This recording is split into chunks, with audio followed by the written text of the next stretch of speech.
come Tuesday, they will have to be sworn in as members of parliament. They're only being sworn in as ministers, which can happen even before the parliament meets. When the parliament meets on Tuesday, they will vote for a speaker who will take his or her seat.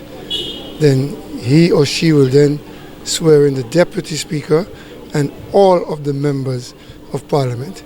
Until the members are sworn in, they would not have the ability to speak in the parliament. So that means your post is also up right now? The speaker's post would expire at 9:59 on Tuesday. AM on Tuesday morning. And at 10 o'clock, the first order of business would be to elect a speaker. Tell us about the deputy speaker.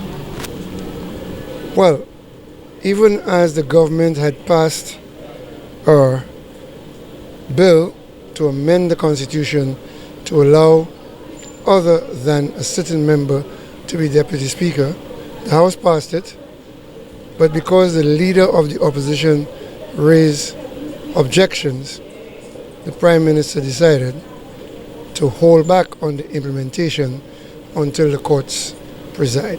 There was no injunction, there was nothing in place.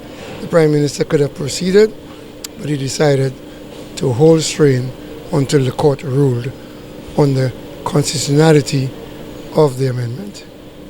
So does that mean that the Deputy Speaker have to come up from the House? The Deputy Speaker will be elected as per the current Constitution, which is he or she must be an elected member.